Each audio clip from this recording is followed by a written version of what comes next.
नमस्कार मित्रों, मैं नीरज सक्सेना, फिजिक्स फैकल्टी।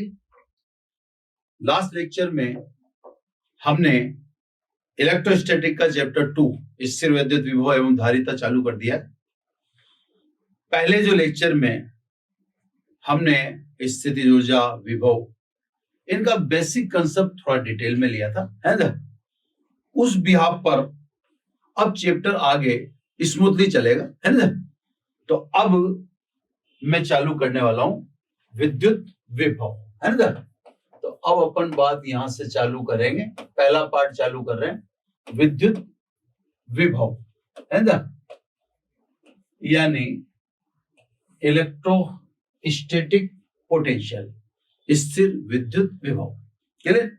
सबसे पहले विद्युत विभव क्यों पढ़ा जा रहा है, उसके पढ़ने के पीछे क्या रीजन है, तो सब एक एक बात की क्लियरिटी देंगे अपन। विद्युत विभव का पहले ले लेते हैं भौतिक महत्व, physical importance of electrostatic potential. ठीक है, क्या इसका भौतिक महत्व है, क्यों इसे पढ़ा जा रहा है या क्यों इसे पढ़ना आवश्यक है ना। मैं आपको बच्चों बता दूं, अगर आप एकेडमिक में हैं तो एग्जाम पॉइंट ऑफ व्यू से विद्युत विभव इंपॉर्टेंट नहीं है। इसमें से कोई जो क्वेश्चन निकलता हो वो मैं आपको बता दूंगा, एकेडमिक में है तो। लेकिन आप ये ध्यान रखें, फिजिक्स के पॉइंट ऑफ व्यू से जो पोटेंशियल है यानी विद्युत विभव है, इसकी जानकारी अत्यधिक आवश्यक है। ऐसा नहीं है कि ये टॉपिक इसी चैप्टर में सिमट के खत्म हो जाएगा, नहीं। इसकी अगर आप पास जानकारी है तो आगे के चैप्टर में भी इसकी जरूरत पड़ेगी। तो आप इस बात का ध्यान रखें कि इसको एकेडमिक पॉइंट ऑफ व्यू से न देखें, इसको आप होल फिजिक्स के या इलेक्ट्रिक और इलेक्ट्रॉनिक्स के पॉइंट ऑफ व्यू से देखें, है ना। वहां इसकी काफी हमें आवश्यकता पड़ती है और जानकारी की जरूरत पड़ती है ना, इसलिए डीप ले रहे हैं ना, या डेप्थ ले रहे हैं। भौतिक महत्व, ठीक है सर। अब भौतिक महत्व में आपको पहले कुछ उदाहरण देते हैं। कुछ उदाहरण में पहला उदाहरण एग्जाम्पल 1, है ना। पहला उदाहरण है असमान जलपात्र। ये एक जलपात्र सकड़ा है, एक जलपात्र चौड़ा है। इसको ए कह दें, इसको बी कह दें। इन दोनों को हम किसी ट्यूब से कनेक्ट कर दें और बीच में स्टॉपर लगा दें, ठीक है सर। जल की हाइट अगर अपन देखें तो ये हाइट बी में ज्यादा दिखाएंगे और ए में इस जल की ऊंचाई अपन ने कम दिखा दी। इसको H1 कह दें, है ना। तो साहब ये तो क्लियर है कि यहां पर H1 छोटा है H2 से। तो अगर आप असमान जल पात्रों को नलिका से जुड़ा देख रहे हैं तो इसमें अगर क्वांटिटी की बात करें, है ना, क्वांटिटी की बात करें तो क्वांटिटी जल की ए साइड में ज्यादा है और जल की क्वांटिटी बी साइड में कम है। तो जल की मात्रा देखें तो जल की मात्रा ए की तरफ अधिक है, बी की तरफ कम है ना। अब साहब एक बेसिक क्वेश्चन पे आओ। बेसिक क्वेश्चन मेरा ये है कि जब हम स्टॉपर हटा देंगे, ये साहब स्टॉपर को अपन हटाने वाले हैं, दोनों के बीच का अवरोध खोलने वाले हैं, तो जल का प्रवाह किस साइड से किस साइड की ओर होगा, यानी ए से बी की तरफ होगा या बी से ए की तरफ, है ना। तो सब जल के प्रवाह की ये मात्रा या जल के प्रवाह की ये दिशा क्या जल की मात्रा पर निर्भर करती है? इसका जवाब है नहीं, नो। जल के प्रवाह की दिशा पात्रों में जल की मात्रा पर निर्भर नहीं करती। तो फिर क्या होगा सब, क्या ऊंचाई पर निर्भर करती है? यस, ऊंचाई पर निर्भर करती है। क्लियर। आप पूछेंगे ये कैसे, क्यों, तो साहब इसको समझने के लिए फिजिक्स ने आपको 11th में भौतिक राशि तरल दाब पढ़ाई, एच रो जी। रो घनत्व, जी गुरुत्वीय, दोनों कांस्टेंट है, तो तरल दाब ऊंचाई के समानुपाती होता है, ऊंचाई के प्रोपोर्शनल होता है।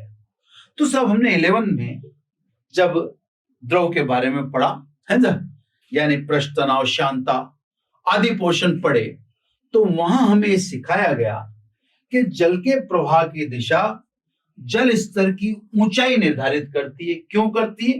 क्योंकि ऊंचाई अधिक है तो तरल दाब अधिक है, ऊंचाई कम है तो तरल दाब कम है।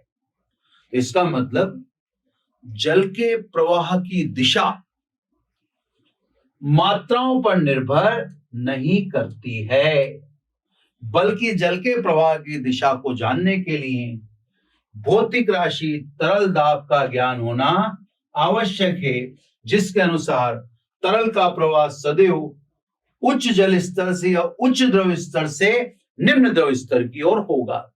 इससे जब मैं स्टॉपर हटाऊंगा तो स्टॉपर हटाते ही द्रव का प्रवाह B से A की ओर होगा, क्योंकि H2 ऊंचाई या द्रव का स्तर अधिक है, किससे? H1 से। तो सब पहले एग्जाम्पल से आपको ये ज्ञान मिला कि असमान जल पात्रों को नलिका द्वारा जोड़ दें तो पात्रों के मध्य जल के प्रवाह की दिशा जल की मात्रा पर निर्भर नहीं करती है, बल्कि प्रवाह की इस दिशा को जानने के लिए भौतिक राशि तरल दाब का ज्ञान होना आवश्यक है। यह उदाहरण नंबर 1। भौतिक राशि तरल दाब के अनुसार तरल का प्रवाह सदैव उच्च स्तर से निम्न स्तर की ओर होता है, तो इस बीच से एक ही तरफ होगा। अब सब इसी तर्ज पर एक और एग्जाम्पल देखिए। उष्ण पिंड, ये दो गर्म बॉडी हैं, एक ए है एक बी है। बाय द वे दोनों समान आकार की आपको दिख रही हैं। आकार समान होना मेरे लिए महत्व नहीं रखता, तो आप आकार समान न माने, आकार अलग अलग है, ठीक है। उष्ण पिंड का मतलब गर्म पिंड है। ये पिंड गर्म है, इस पर मान लीजिए ऊष्मा की मात्रा है 200 कैलोरी, इसमें ऊष्मा की मात्रा है 100 कैलोरी। आकार समान नहीं है, यह बात विशेष रूप से अच्छे तरह से ध्यान रखते हुए चलना। मेरा आपसे क्वेश्चन है कि जब इन पिंडों को मैं संपर्क में लाऊंगा तो ऊष्मा का प्रवाह किस पिंड से किस पिंड की ओर होगा? तो सब यहां का जवाब समझिए। उष्ण पिंडों को संपर्क में लाने पर पिंडों के मध्य ऊष्मा के प्रवाह की दिशा पिंडों पर ऊष्मा की मात्रा पर निर्भर नहीं करती है। आप देख रहे हैं ए पर क्वांटिटी ऑफ हीट ज्यादा है, जबकि बी पर क्वांटिटी ऑफ हीट यानी ऊष्मा की मात्रा कम है।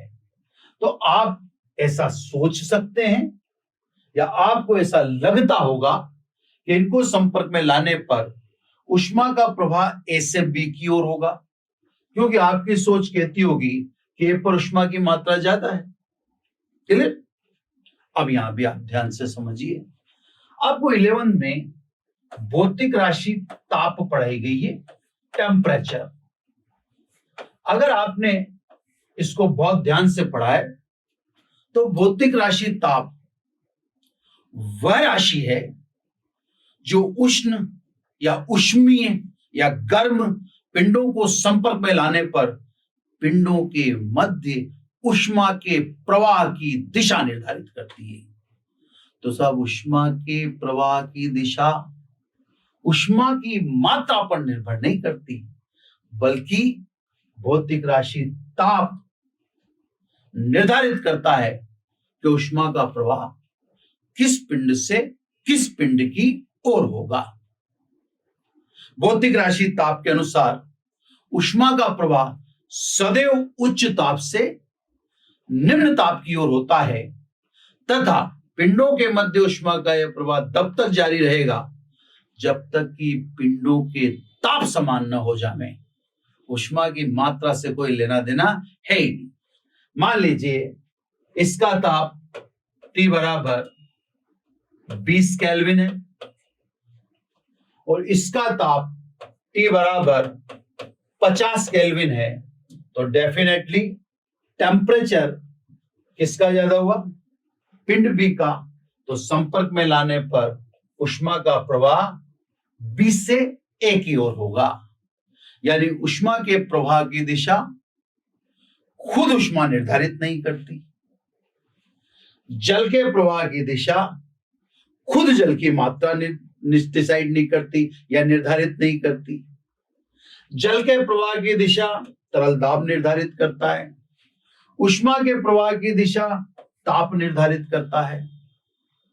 इन दोनों एग्जाम्पल से हम इतना तो समझ ही गए कि वास्तव में भौतिक राशियों के प्रवाह की दिशा को जानने के लिए भी एक भौतिक राशि और पढ़नी पड़ती है।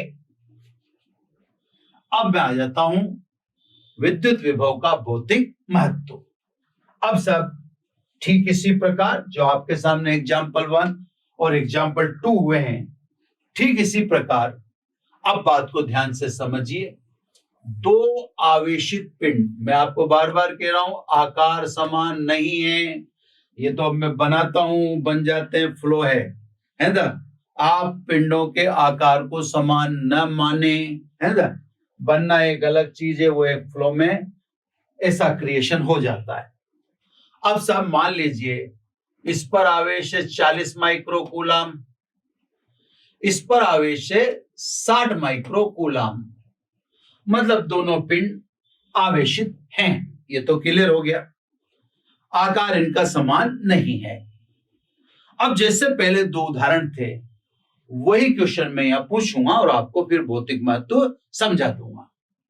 अब मेरा क्वेश्चन ये है कि अगर इन दोनों आवेशित पिंडों को एक दूसरे से स्पर्श कराया जाए, अर्थात इनको संपर्क में लाया जाए, तो आवेश का प्रवाह क्या ए से बी होगा या बी से ए होगा?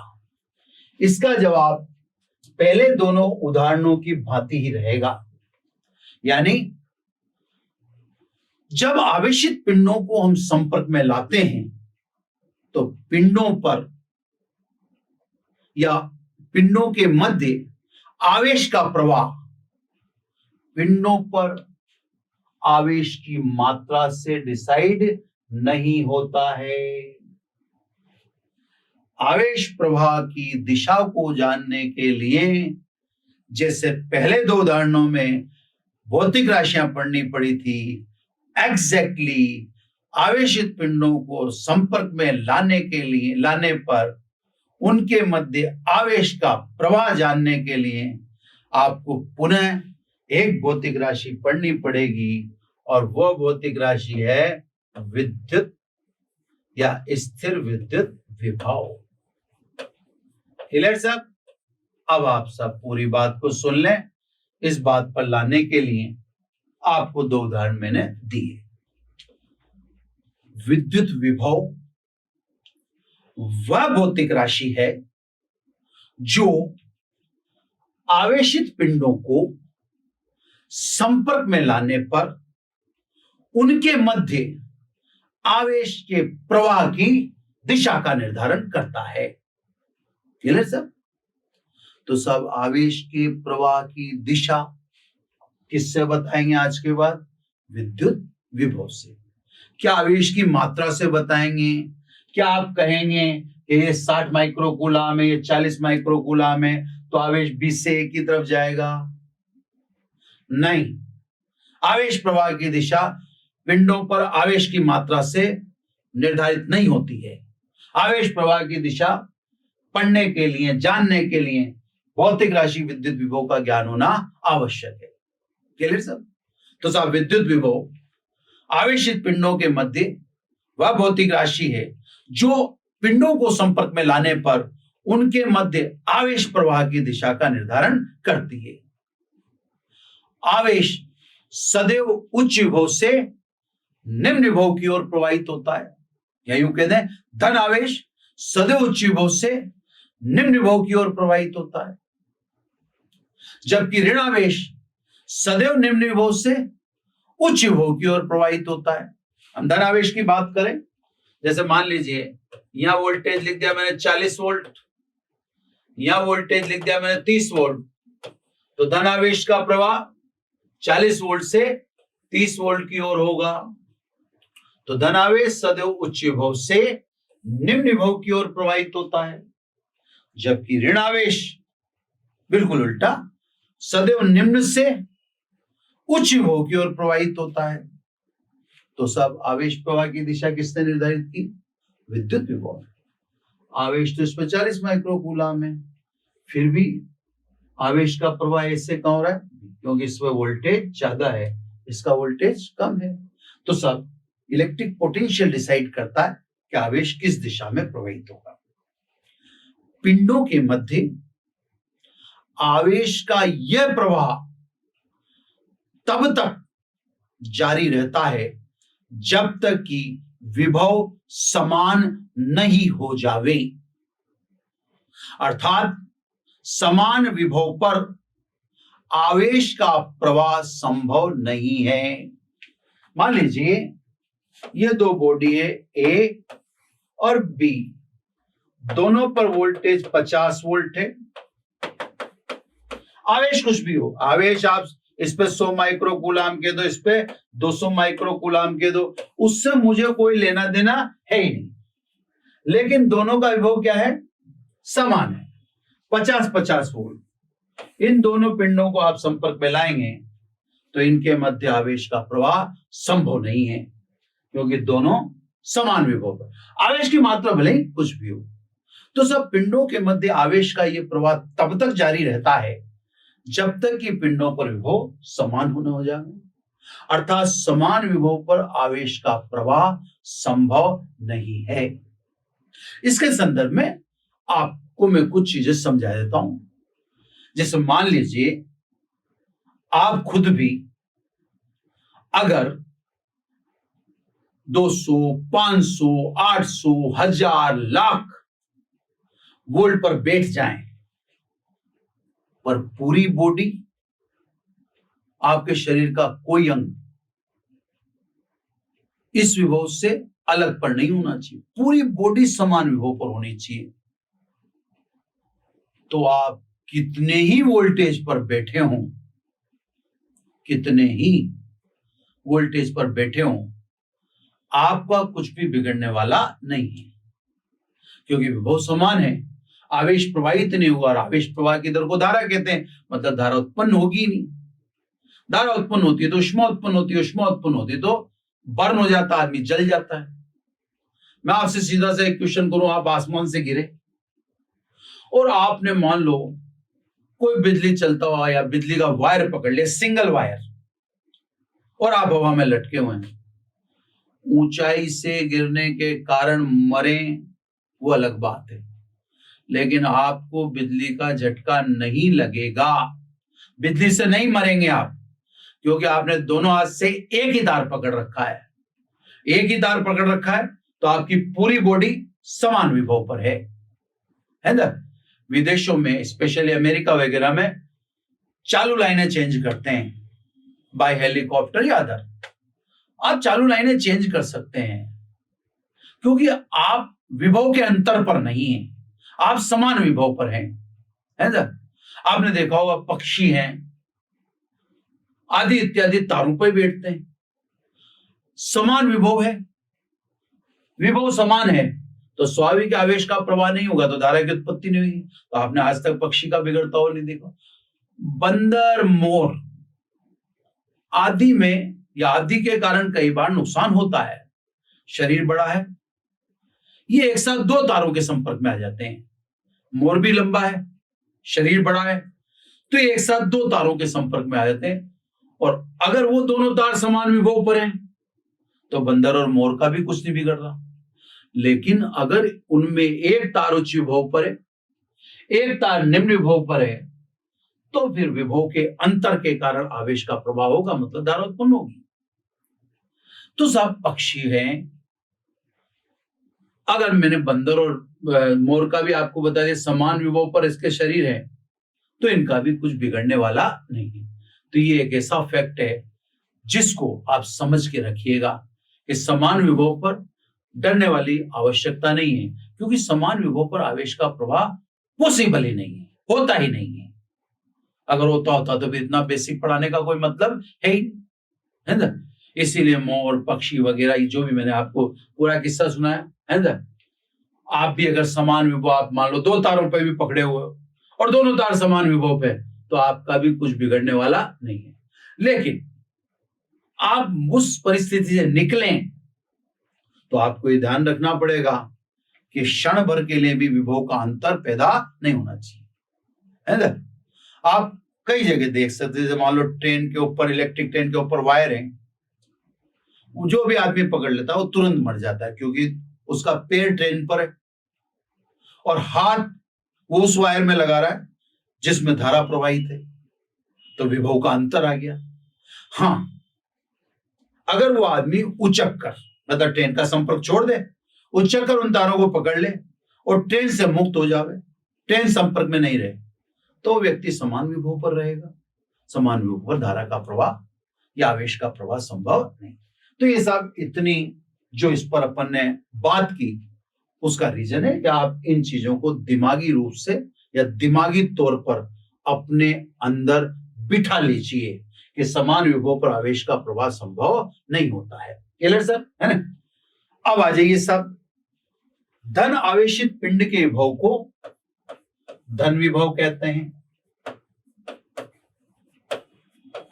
जबकि ऋण आवेशित पिंड के विभव को ऋण विभव कहा जाता है। यानी एक चेतावनी, विद्युत क्षेत्र में ऐसा कुछ भी नहीं बोला गया था, लेकिन यहां विशेष रूप से बोला जा रहा है कि पिंड अगर धन आवेशित है तो विभव को धन विभव कहेंगे, और पिंड अगर ऋण आवेशित है तो विभव को ऋण विभव कहेंगे। इसका मतलब जब विभव के सूत्र बने तो उनमें आवेश को चिन्ह सहित रखना। विद्युत क्षेत्र के सूत्र में आपको मना कर रखा था कि आवेश को चिन्ह सहित रखने की कोई आवश्यकता नहीं, धन हो तो भी क्यों लिखना, ऋण हो तो भी विद्युत क्षेत्र में क्यों लिखना। लेकिन विभव में ये बात पहले ही बताई जा रही है कि सब विभव यानी आवेश धनात्मक है तो आवेश को धनात्मक ही लिखना, और आवेश ऋणात्मक है तो उसको ऋणात्मक ही लिखना, विभव के तो पता। अब बात आती है धन विभव व ऋण विभव किसके संदर्भ में, आखिर कैसे निर्धारित होगा कि कौन विभव धनात्मक है और कौन ऋणात्मक। इसको निर्धारित करने के लिए कुछ मानक स्टैंडर्ड तो आपको डिसाइड करने पड़ेंगे। तो सब अब लास्ट पैराग्राफ को ध्यान से समझिए। धन तथा ऋण विभव के लिए निर्देश तंत्र के रूप में या निर्देश स्टैंडर्ड के रूप में अर्थ को चुना गया है। जैसे ऐसे समझ लें, आप किसी भी स्टेशन पर आप जाते हैं तो वहां लिखा था समुद्र तल से इतना ऊंचा, समुद्र तल से इतना ऊंचा। इसका मतलब ऊंचाई का निर्धारण करने के लिए हमने मानक किसको चुन रखा है, समुद्र तल को। तभी तो हर रेलवे स्टेशन पे लिखा होता है कि समुद्र तल से इसकी ऊंचाई इतनी है। तो ठीक उसी प्रकार से विभव का मापन करने के लिए मानक के रूप में हमने किसको चुन रखा, अर्थ को। अब पहले छोटा सा अर्थ का इंट्रोडक्शन। अर्थ जो आपको चैप्टर 1 में भी दिया गया था, विशाल प्राकृतिक चालक है, ये बात आपसे पहले भी कही। इसकी धारिता अनंत होती है, ये बात पहले भी कही जा चुकी। यानी आप इसे कितना ही आवेश दें, इससे कितना ही आवेश लें, इसके विभव में फर्क नहीं आएगा। अर्थ का विभव शून्य माना गया है। आप इसको आवेश देंगे तो इसका विभव बढ़ने वाला नहीं है, इससे आवेश लेंगे तो इसका विभव घटने वाला नहीं है, क्योंकि इसको अनंत धारिता का विशाल प्राकृतिक चालक माना गया है। क्लियर होगी बात, है ना। यानी अब जैसे एक मैं छोटा सा क्वेश्चन बोल देता हूं, फिर धन ऋण विभव। किसी बिंदु P पर विभव का मान 100 वोल्ट है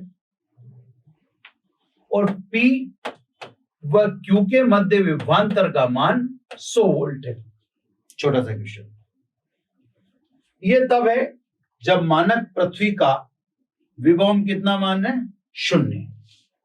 अगर मैं आपसे कह दूं कि पृथ्वी का विभव 0 मानने के बजाय मैं 20 वोल्ट मान लूं, है ना, अभी इसको डिलीट कर दूंगा मैंने, क्योंकि ये फिर कंफ्यूजन पैदा करेगा, बस सवाल लिखने तक मैंने उसको दिया। तो साहब अगर पृथ्वी के विभव को 20 वोल्ट मान लें तो अब बताइए पी पर विभव कितना होगा? तो आपका आंसर होना चाहिए 120। पहले भी उसका अंतर 0 से कितना था? 100 था। अब भी उसका अंतर 20 से कितना है? 100। तो पृथ्वी का विभव अगर आप 20 वोल्ट मान लेते हैं तो किसी बिंदु पर विभव का मान 100 के बजाय अब कितना माना जाएगा? पहले तो 100 था, अब माना जाएगा 120। लेकिन दो बिंदुओं के मध्य विभवांतर पर कोई फर्क नहीं पड़ेगा। जैसे मान लो ये 100 था, ये 200 हो गया। अब आपने पहले जब पृथ्वी का विभव 0 था तो पी पर वोल्टेज 100, क्यू पर 200, तो दोनों का अंतर 200 हो गया। अब साहब आपने 20 मान लिया तो पी पर कितना हो गया? 120, और इस पर कितना हो गया? 220। अंतर तो अभी भी 100 ही है।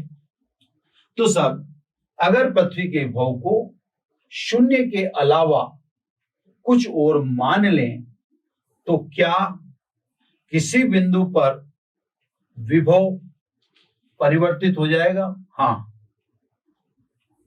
क्या दो बिंदुओं के मध्य विभवांतर परिवर्तित हो जाएगा? ना। एक का जवाब है हाँ, विभव तो परिवर्तित हो जाएगा। 100 का 120 है, पर विभवांतर में कोई परिवर्तन नहीं होगा। कंटिन्यू। पृथ्वी का इंट्रोडक्शन दे दिया मैंने। पृथ्वी के विभव को 0 माना गया। धन विभव की परिभाषा, है ना। धन विभव की परिभाषा में यदि किसी पिंड को पृथ्वी के संपर्क में लाने पर, संपर्क में दिखा दो, लाने पर यदि पिंड से धन आवेश का प्रवाह पृथ्वी की तरफ, ऋण मत बोलो, उलझ जाओगे। ऋण और धन सदैव उल्टे चलते हैं। तो धन आवेश का प्रवाह पिंड से किधर हो रहा है? पृथ्वी की। तो इसका मतलब पिंड पर विभव कौन सा है? पॉजिटिव। भाई जो है वही तो दे रहा है ना। तो आप एक तरफा ही याद रखो। कहने में तो यूं कहते हैं, यदि पिंड को पृथ्वी के संपर्क में लाने पर पिंड से पृथ्वी की ओर धन आवेश प्रवाहित हो, वह पृथ्वी से पिंड की ओर ऋण आवेश प्रवाहित हो, तो पिंड के विभव को धन विभव कहते हैं। तो धन और ऋण उल्टे ही चलते हैं। ऋण विभव किससे कहते हैं? यदि किसी पिंड को पृथ्वी के संपर्क में लाने पर यदि धन आवेश का प्रवाह पृथ्वी से पिंड की ओर हो, धन आवेश पृथ्वी को देना पड़ रहा है, तो बॉडी खुद क्या है? फिर बॉडी खुद डेफिनेटली क्या हुई? नेगेटिव, है ना। पूरा बोलें तो इससे बोल दें, पिंड को पृथ्वी के संपर्क में लाने पर यदि धन आवेश का प्रवाह पृथ्वी से पिंड की ओर व ऋण आवेश का प्रवाह पिंड से पृथ्वी की ओर हो, तो पिंड के विभव को ऋण विभव कहते हैं, है ना। तो सब ये भौतिक महत्व विद्युत विभव का, है ना।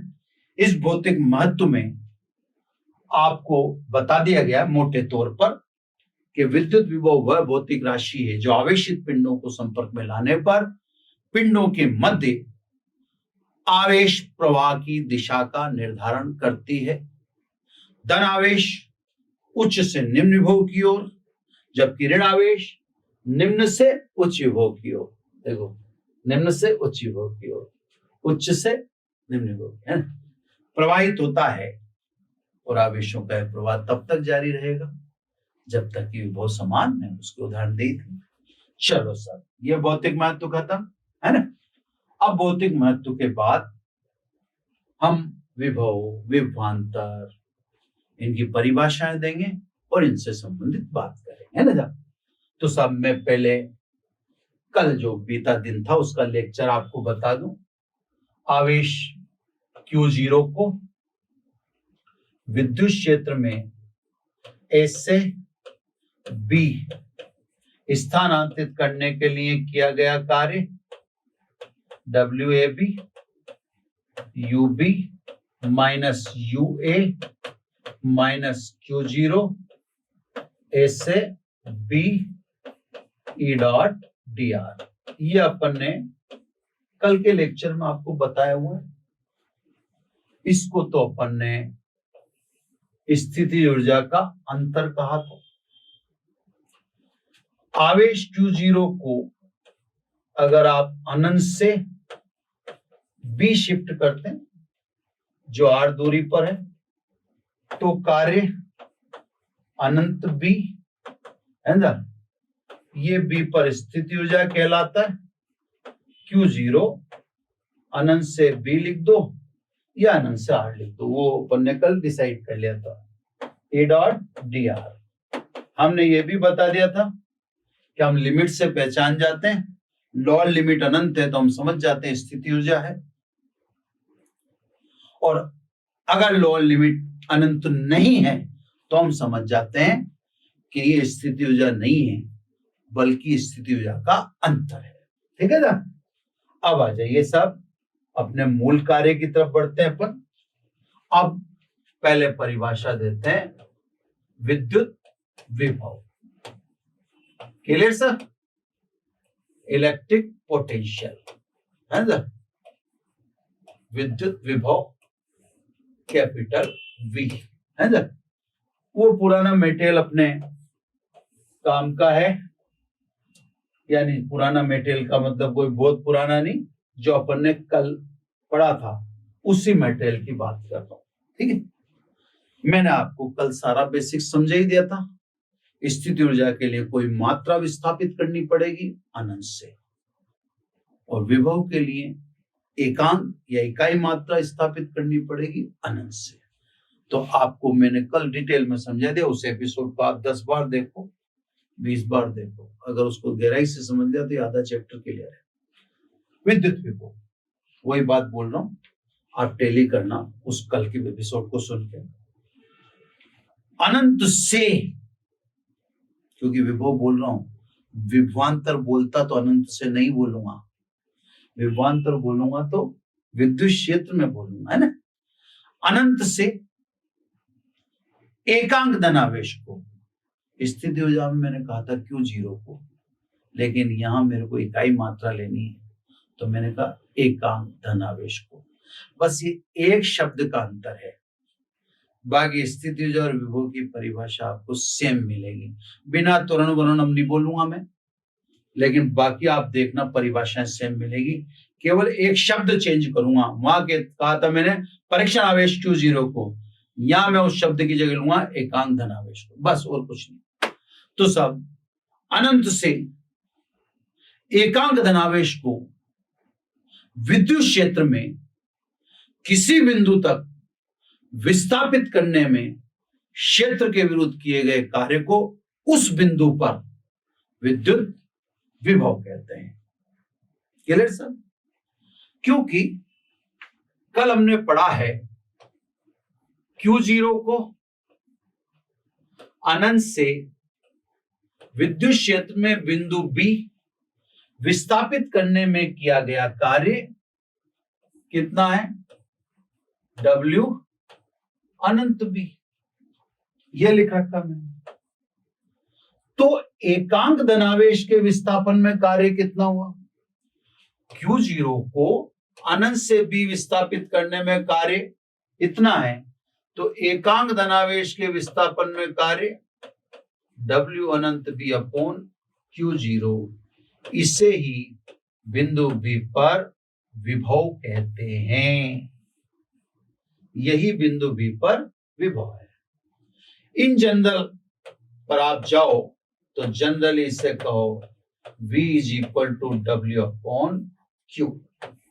भाई Q0 का कोई ठेका तो ले नहीं रखा, वो तो ठीक है, हमने उसको एक ताश में ट्रम्प की तरह या एक तुरप की तरह काम में ले रखा है। आप Q0 से चिपक मत जाइए, Q0 की जगह Q भी बोल देते तो कोई फर्क पड़ने वाला नहीं है। इसको ऐसे, क्योंकि W अनंत भी, ये आप जानते ही, मान आपके सामने मैंने लिख ही दिया, रखो सब। तो V, ये समझ गया, B को लिखना कोई ज्यादा आवश्यक नहीं, ये रख दो सब, माइनस Q0 अनंत से, B की जगह R लिख दो। B अपन, आप आपस में अपन जानते हैं, हर थोड़ी जानता है ना, तो इसलिए मैंने R लिख दिया। E dot dr upon Q0, Q0 cancel by Q0। तो विद्युत क्षेत्र में किसी बिंदु पर विभव एकांक धनावेश को अनंत से उस बिंदु तक लाने में किए गए कार्य के बराबर होता है। ये देखो साहब, मैंने आपसे कहा ना, एपिसोड या पहला वाला लेक्चर आप देखोगे, बहुत डीप में था वो। तो साहब मैं अब इसको दूसरे तरीके, किसी बिंदु पर विभव उस कार्य के बराबर होता है जो अनंत से एकांक धनावेश को उस बिंदु तक लाने में किया गया। आप इसमें देख लो, ये कार्य है, Q0 की जगह आप +1 रख दो, Q0 की जगह +1 रखते ही विभव का फॉर्मूला आ जाएगा। तो ये भी कार्य ही है, जैसा मैं कल कह रहा था, ये भी कार्य ही है, बेवकूफ बनने की बिल्कुल जरूरत नहीं है। विभव भी कार्य होता है, स्थिति ऊर्जा भी कार्य होता है। किसी मात्रा के लिए कार्य करते हो तो उसको स्थिति ऊर्जा कहते हो, और इकाई मात्रा के लिए कार्य करते हो तो उसे विद्युत विभव कह रहे हो, है ना। तो सब बिल्कुल बात क्लियर होगी आपकी, ये सब परिभाषा भी क्लियर होगी।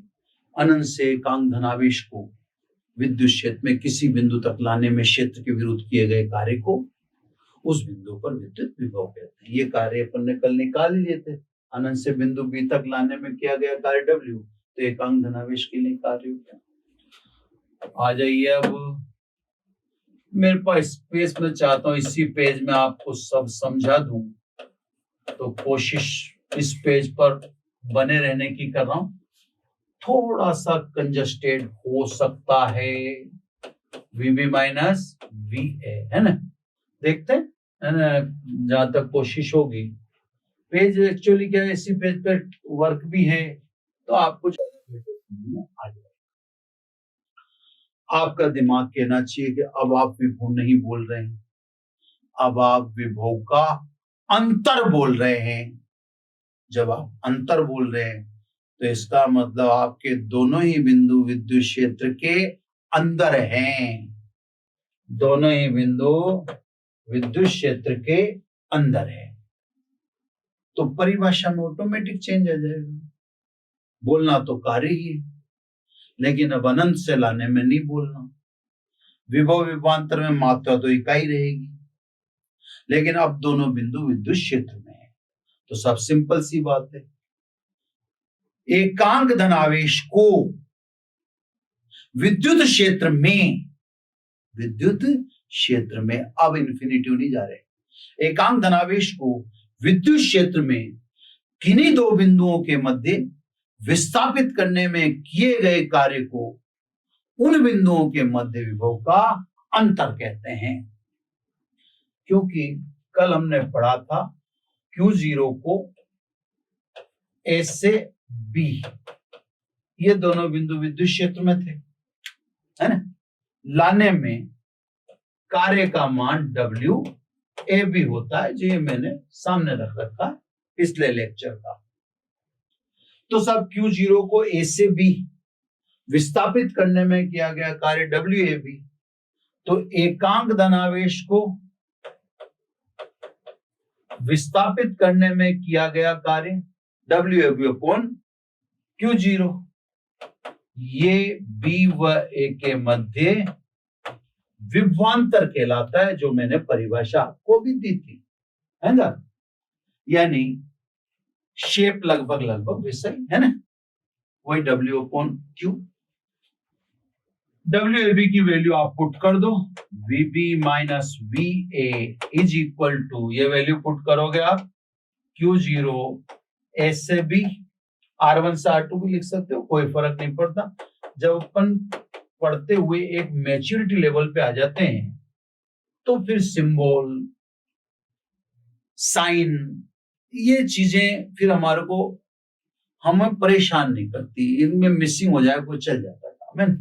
Q0 कैंसिल बाय Q0, यानी B व A के मध्य विभवांतर माइनस R1 से R2 लिख दो या B से A, यानी कोई दिक्कत नहीं, E डॉट dr, ये सब A व B के मध्य विभव का अंतर है ना।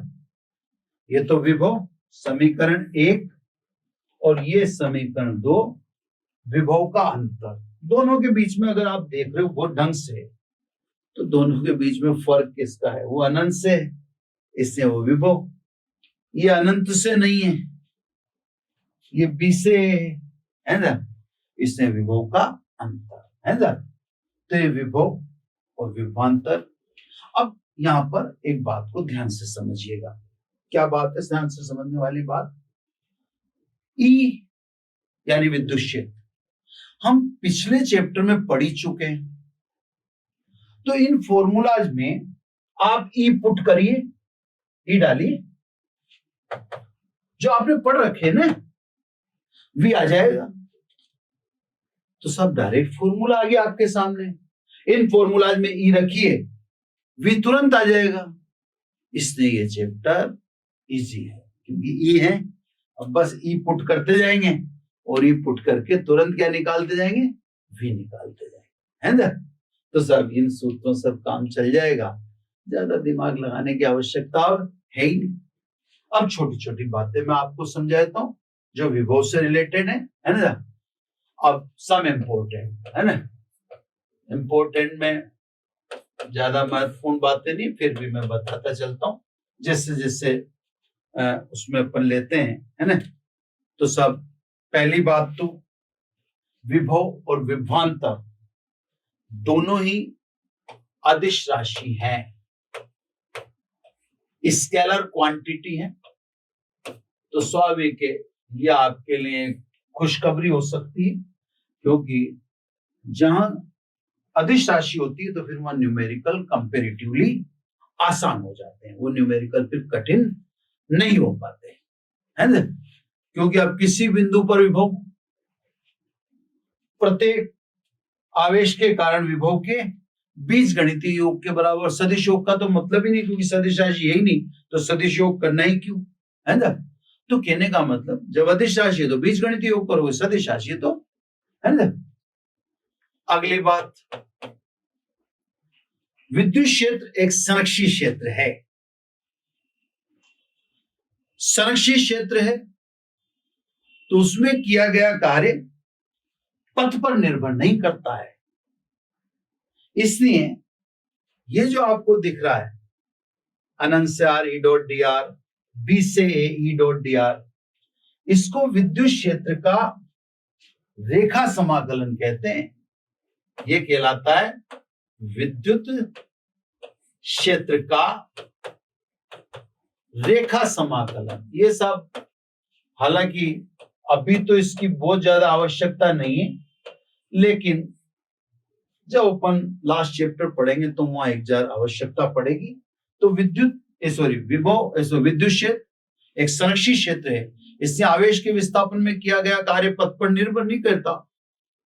इसलिए ये जो हमने दो व्यंजक दिखाए, ये वाला और ये वाला, E डॉट dr समाकलन अनंत से R, ये समाकलन B से, इनको विद्युत क्षेत्र का रेखा समाकलन कहते हैं। अगली बात है ना, अगली बात में जो विद्युत विभव या विभवांतर है ना, दोनों की बात करें, ये बिंदु फलन राशि है। बिंदु फलन राशि का मतलब ये होता है जैसे अलग अलग बिंदु पर विद्युत क्षेत्र का मान अलग अलग होता है, इसी प्रकार अलग अलग बिंदु पर विद्युत विभव का मान भी अलग अलग होगा। क्योंकि ये बता दिए बिंदु फलन राशि है। नेक्स्ट में सब मात्रक की बात कर लें, है ना। अपन ने कॉमन लिखा है v बराबर W/Q। अब दोनों में मैंने एक बार ये दिखा दिया था आपको विशेष रूप से, ये यहां भी देखो और यहां भी देखो तो थोड़ा तो डिफरेंस तो कह रहे, वो विभवांतर है, ये विभव है ना। तो सब मात्रक, अगर एसआई मात्रक की बात करें तो एसआई मात्रक तो सीधा सीधा हो गया जूल बटा कूलम। जूल बटा कूलम, जूल बटा कूलम को कहते हैं वोल्ट। तो सब विभव और विभवांतर दोनों का ही मात्रक या एसआई मात्रक जूल प्रति कूलम मतलब वोल्ट होता है ना। इसी से विमा निकाल दूं मैं, जूल यानी कार्य m1L2T-2, कूलम यानी आवेश A1T1, तो विमा क्या हुई सब m1L2T-3 A-1। ये सब विभव विभवांतर की विमा होगी। अगर अपन सीजीएस मात्रक की बात करें तो देखो 1 जूल बटा कूलम यानी 1 वोल्ट। 1 जूल को लिखेंगे अपन 10⁷ अर्ग। 1 कूलम को लिखेंगे 3 × 10⁹ ESU, है ना। तो 1 वोल्ट इज इक्वल टू, अब देखें आप 1/3, ये 2 जीरो कट गई, 1/300। ये हो गया सीजीएस मात्रक, इसका वोल्ट का। सीजीएस मात्रक को कहते हैं स्टेट वोल्ट, है ना। एक बार और सुना देता हूं पहले। एसआई मात्रक तो जूल प्रति कूलम यानी वोल्ट होता है। सीजीएस मात्रक जो है इसका, उसको कहते हैं स्टेट वोल्ट, विभव विभवांतर का, है ना। तो सब 1 जूल बटा कूलम यानी 1 वोल्ट। अब 1 जूल को लिखेंगे 10⁷ अर्ग। 1 कूलम को लिखते हैं 3 × 10⁹ ESU, इलेक्ट्रोस्टैटिक यूनिट। तो 1 वोल्ट बराबर 1/300, और सीजीएस मात्रक क्या कहलाता है? State volt. इसका मतलब विभव विभवांतर का जो सीजीएस मात्रक है वो एसआई मात्रक से बड़ा है। देख लो सर, सीजीएस मात्रक एसआई मात्रक का 300 गुना है। चलो वो तो जो है लास्ट बट नॉट लिस्ट, है ना, लास्ट बात। सब विभव में आप कहेंगे तो VB minus VA is equal to W/Q, और विभव में कहेंगे तो ये, ठीक है साहब। आप बहुत ध्यान से मेरी बात को सुनिएगा। पूरी 12th क्लास में जब भी मैं कार्य की गणना करूंगा इन्हीं सूत्रों से करूंगा, यानी W बराबर Q VB माइनस VA या W बराबर QV। एक बार और बहुत ध्यान से समझ लीजिए, बहुत ध्यान से, है ना। ये विभव, ये विभवांतर एकांक धनावेश में सीधी सी बात है। जब मैं कह चुका हूं कि ये कार्य है, मेरा ही खुद का ही बेजा पक गया है कहते कहते कि विभव विभवांतर कुछ नहीं है, कार्य है। ये तो ये मैं परेशान हो गया, कहते कहते ही परेशान हो गया, ये सब कार्य ही। तो सब एकांक धनावेश के विस्थापन में कार्य V, तो आवेश Q के विस्थापन में कार्य QV। यही मैं आपसे कह रहा हूं कि सब, सॉरी नेक्स्ट में लेना है ये सब। इसमें मैंने यही आपसे कहा कि सब एकांक धनावेश के विस्थापन में कार्य V है, तो Q के विस्थापन में कार्य QV। विभवांतर से निकालो तो यहां से मैंने बताई दिया, उधर नहीं दिख रहा हो साहब, तो यहां देख लो Q VB माइनस VA। यानी किसी भी चैप्टर में 12th में जब मुझे कार्य की कैलकुलेशन करनी होगी तो ये फॉर्मूला ही काम में लूंगा। मैं 50 बार कह दूं, आपको ध्यान से समझ लेना है कि कार्य की गणना 12th में विभव विभवांतर के सूत्र से ही होती है। क्लियर साहब? तो एक बार और विभव विभवांतर अधिष्ठाशीय ई डॉट डी आर को हम विद्युत क्षेत्र का रेखा समाकलन कहते हैं। ये बिंदु फलन राशि जिसका मान अलग अलग बिंदु पर अलग अलग होता है। मात्रक इसका बता दिया, विमा इसके दिखा दिया आपको इधर, है ना। अभी बाद में तो मिक्स हो जाते हैं सब, है ना। इसका सीजीएस मात्रक भी आपको दिखा दिया और मैंने लास्ट में बता दिया कि मैं जब भी कैलकुलेशन करूंगा विभव विभवांतर कार्य तो विभव विभवांतर के सूत्र से करूंगा, सूत्र से करूंगा, सूत्र से करूंगा। तो बच्चों आज वाले लेक्चर में इतना ही। फिर नेक्स्ट लेक्चर में अब हम कैलकुलेशन करेंगे क्योंकि हमने फॉर्मूलाज कंप्लीट कर लिए। Thank you very much. आशा करता हूं हमारे टॉप एजुकेटर का यह लेक्चर आपको पसंद आया होगा। अगर पसंद आया है तो वीडियो को लाइक करिए, चैनल को सब्सक्राइब करिए और शेयर भी करिए, क्योंकि ज्ञान बांटने से बढ़ता है और सही बताऊं तो पुण्य भी मिलता है। मुझे सुनने के लिए बहुत बहुत धन्यवाद। Thank you.